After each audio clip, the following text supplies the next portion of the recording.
오늘의 양식, 이 시간은 야고보서 5장 7절부터 12절 말씀을 통해서 지금 당장 인내를 주세요 라는 제목으로 말씀을 전하겠습니다.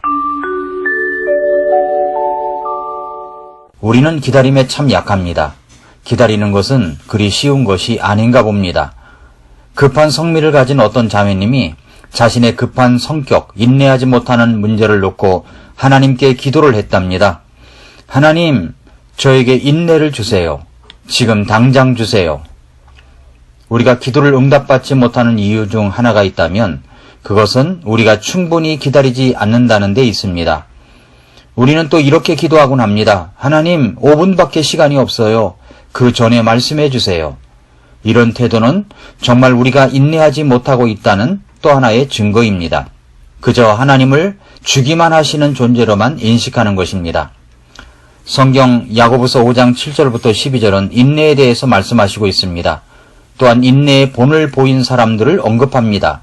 농부의 인내, 대언자의 인내, 그리고 욥의 인내입니다. 그뿐만 아니라 그 인내는 예수님의 재림을 기다리는 성도들의 인내를 강조하고 있습니다. 본문에서만 해도 인내라는 단어는 5번 나옵니다. 그런데 이 인내라는 단어를 무엇과 연결하여 말씀하시고 있습니까? 바로 예수님께서 다시 오신다는 재림에 대한 말씀과 연결하여 말씀하시고 있습니다. 야고보서 5장 7절에서 그러므로 형제들아 주께서 오실 때까지 인내하라. 보라, 농부가 땅에서 나는 귀한 열매를 바라고 이른 비와 늦은 비를 받을 때까지 오랫동안 그것을 위해 인내하느니라 라고 말씀했고, 8절에서 너희도 인내하고 너희 마음을 굳건히 하라. 주의 오심이 가까이 다가오고 있느니라 라고 했으며, 9절에서도 형제들아 서로 불평하지 말라. 그리하여야 너희가 정죄를 받지 아니하리라. 보라, 심판자께서 문 앞에서 계시느니라 라고 말씀했습니다. 우리는 무엇 때문에 인내할 수 있습니까? 무엇 때문에 참고 견딜 수 있습니까? 곧 예수님께서 다시 오실 것이기 때문입니다. 그렇습니다. 예수님을 생각하며 참는 것, 예수님께서 다시 오신다는 재림을 고대하며 참는 것입니다. 그래서 농부의 인내를 강조합니다. 야고보서 5장 7절에서 그러므로 형제들아 주께서 오실 때까지 인내하라. 보라, 농부가 땅에서 나는 귀한 열매를 바라고 이른 비와 늦은 비를 받을 때까지 오랫동안 그것을 위해 인내하느니라 라고 했습니다. 지난 시간에 우리가 봤던 것은 먼저 농부의 인내를 통해서 환경을 내 마음대로 통제할 수 없을 때 인내해야 한다고 말씀을 전했습니다. 살아가다 보면 환경이 뜻대로 따라주지 않을 때가 있습니다. 그럴 때 환경이 내 마음대로 되지 않을 때 그때 우리는 인내해야 합니다. 농부의 인내를 통해서 본문은 환경에 대해서 인내해야 함을 말씀하시고 있습니다.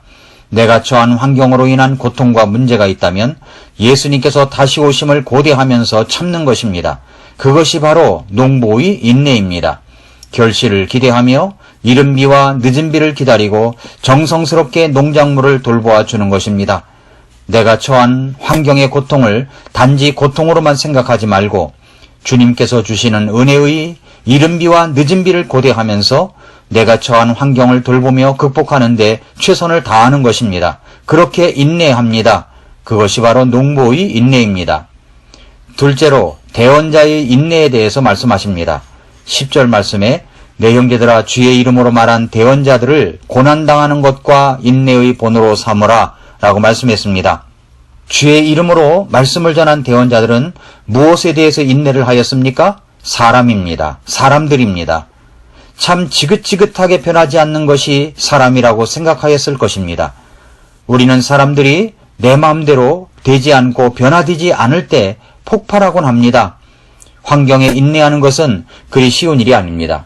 그러니까 우리 주님께서 주님의 오심을 고대하면서 인내하라고까지 말씀하신 것이 아니겠습니까? 그런데 그에 못지않게 인내하기 어려운 것이 사람에 대해서 인내하는 것입니다. 그런데 사람들을 섬긴다고 할 때 사실 무엇이 필요합니까? 친절과 자상함입니다. 그런데 그것보다 더 필요한 것이 바로 인내입니다. 대언자들이 그러했습니다. 하나님의 말씀을 백성들에게 전하며 회개와 변화를 촉구하는 대언자들은 많은 고난과 고통을 당했습니다. 그런데 백성들은 변화되기를 거부하고 오히려 대언자들을 핍박하고 죽이기까지 했습니다. 고난을 당하던 대언자들이 한 일은 오래 참으며 인내하는 것이었습니다. 예레미야는 눈물의 대언자였습니다. 많은 눈물로 백성들을 섬겼습니다. 호세아는 창녀인 고멜을 아내로 맞이하면서 끝없는 인내로 그녀를 사랑하였습니다. 그것은 곧 이스라엘을 사랑하시는 하나님의 사랑을 나타내는 것이었습니다. 많은 값을 지불하고 데려오면 또다시 몸을 팔러가는 고멜을 거듭거듭 데려와 사랑하며 살아가는 호세아의 대언자의 모습 속에서 인내를 배울 수가 있습니다. 사람에 대해서 인내하는 것입니다. 그 인내가 필요한 사람은 대언자만이 아닙니다. 자식을 기르는 부모들에게 가장 필요한 것도 인내입니다. 선생님들도 인내가 필요합니다. 목장 가족을 돌보는 목자들도 그렇습니다. 목회를 하는 목사님들도 참 인내가 많이 필요합니다. 사람을 섬기는 헌신자에게 가장 필요로 하는 것은 바로 인내입니다. 성도들이 내가 원하는 대로 변화되지 않을 때 분노할 수 있지만 참는 것입니다. 그래서 목사님들의 속을 들여다보면 썩어 있다고들 말하기도 합니다. 내가 원하는 대로 변하지 않은 모습 때문에, 성경이 말씀하신 대로 변하지 않기 때문에 화가 나십니까? 그러나 바로 그때가 가장 인내가 필요한 때입니다. 저 같은 경우는 제 자신에 대해서 화가 날 때가 많습니다. 내가 원하는 대로 되지 않을 때, 내 자신이 그렇게 하지 못할 때 화가 납니다. 저는 제 자신에게도 인내가 필요함을 느낄 때가 있습니다. 모두 그렇다고 봅니다. 자신에게 인내하는 것이 필요합니다. 신라권을 쓴 밀턴은 매우 다정다감하고 정직한 사람이었습니다. 그는 왕당파 부자의 가정에서 성장한 메리라는 여성과 결혼했습니다. 그러나 메리는 결혼한 지 한 달 만에 친정으로 돌아가고 말았습니다. 그녀는 밀턴의 청교도적인 삶이 싫었던 것입니다. 나는 풍요롭고 자유분방한 가정에서 성장했다. 밀턴의 엄격한 청교도적 삶은 견딜 수가 없다. 그렇게 생각했습니다. 밀턴은 인내심을 갖고 아내를 기다렸습니다. 2년이 지난 후에 메리는 밀턴에게 돌아와 눈물로 용서를 빌었습니다. 당시 메리의 가정은 완전히 몰락한 상태였습니다. 반면에 밀턴은 사회적으로 상당한 명성을 얻고 있었습니다. 아내는 모든 것을 잃은 후에야 남편에게 돌아왔습니다. 밀턴의 불행한 신혼 시절은 신락원을 집필하는 데 결정적인 소재가 됐습니다. 자신의 낙원을 이름으로써 비로소 명작을 완성한 것입니다. 우리는 소중한 것을 얻기 위해 때로는 많은 것을 잃는 경우가 있습니다. 그러나 인내를 갖고 기다리면 반드시 그 열매를 수확합니다. 특별히 사람에 대해서 그렇습니다.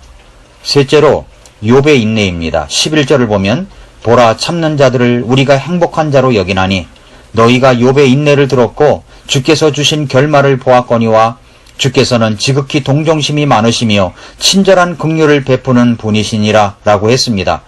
욥은 어떤 고난을 받았습니까? 자신이 당하고 있는 고난의 이유를 설명할 수가 없었습니다.